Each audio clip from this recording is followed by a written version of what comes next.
Welcome to the Deep Dive. Today we're looking at something really foundational, learning basic English. Yeah, specifically focusing on, a situation pretty much everyone encounters a trip to the supermarket. Exactly. We've got this set of learning materials, and they're designed for someone right at the start. Right. It's a script from a Learning English podcast, A1 beginner level, so really the first steps. It features two speakers, Mia and Tom. And their approach seems to be about clear, slow practice. That's the idea. Listening, repeating, even smiling, they say. It's meant to be friendly, build confidence. Okay, so our mission in this deep dive is to pull out what a new learner would actually gain from this lesson.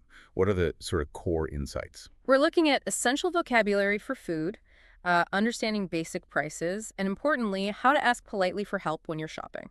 Makes sense. So where does the lesson actually begin? How do they set the scene? Well, it starts with Mia. She likes shopping, goes every Saturday morning, simple stuff, makes a list, takes a bag, walks to the supermarket. Okay, seems very straightforward. But I guess even that simple routine offers something for a beginner. Absolutely. You immediately get practical vocabulary. Make a list, take a bag, walk to the supermarket. These aren't just words, they're actions, common Right, it's activities. showing how everyday routines are, well, built from language you can manage. Exactly. And it puts these words in context, not just a list to memorize. That helps understanding, helps memory, even at this very basic level. It's grounding the language in something real. Okay, so they set the scene.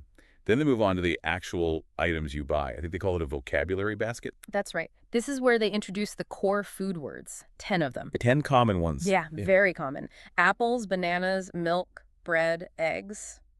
Let me see. Rice, chicken, cheese, butter, and water. So really basic staples, things most people would buy regularly. Precisely. It's like a starter kit for the grocery aisles. Mm. They seem chosen because they're common, maybe universally recognizable too. Okay, that makes sense. So you've got the words. How does the lesson help learners actually use them in the supermarket? Good question. They don't just leave it as a list. Straight away, there's a little role play, a mini dialogue. Putting it into action. Yep. Mia asks, "Where is the bread?"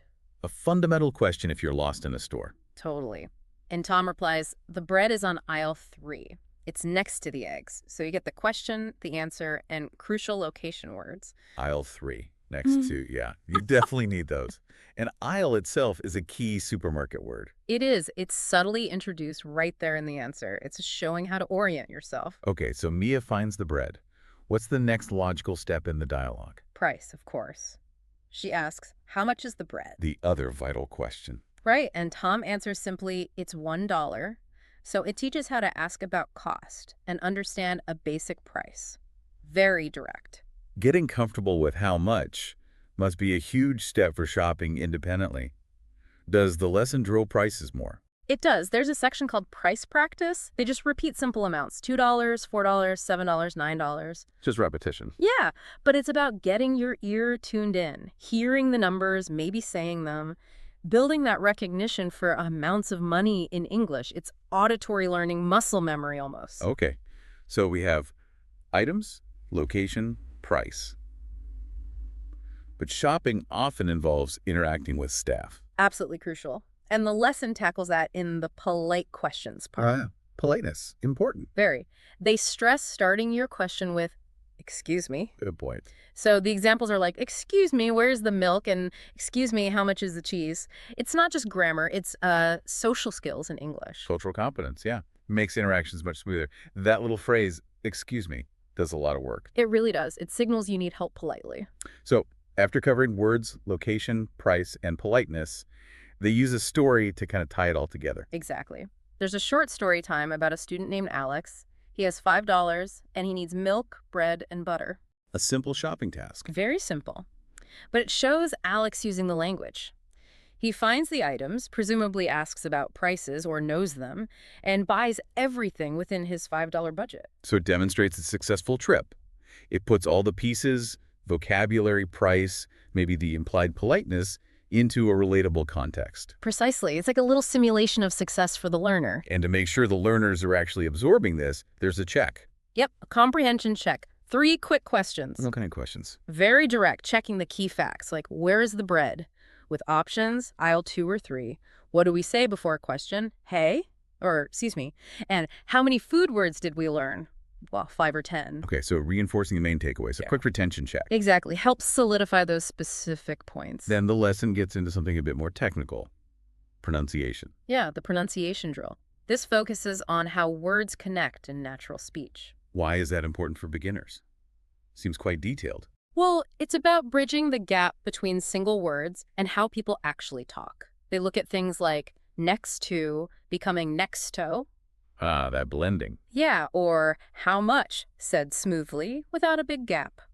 Recognizing these connections is massive for listening comprehension. If you only know the words in isolation, you might not catch them in a real sentence. Right, and it helps your own speech sound more natural eventually, too.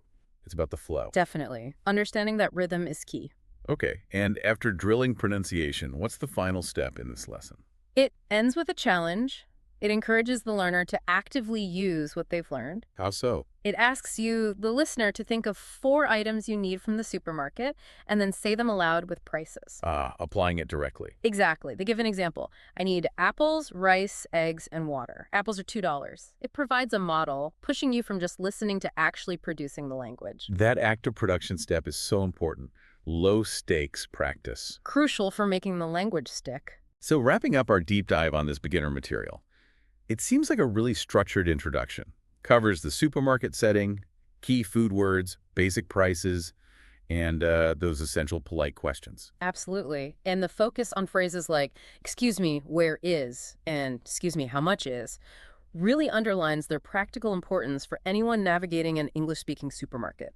Those are the tools you need. And the final piece of advice from the lesson itself. It brings it back to the practical act of shopping. Yes, it ends by highlighting the value of making a shopping list before you go. Simple, but effective. It is. It reinforces the vocabulary learned, but it's also just good practical advice for shopping. It encourages planning, which ties back to the lesson structure itself. It prompts you, the listener, to think about your own routines, maybe how a bit of planning, like this lesson provides for language, makes things easier.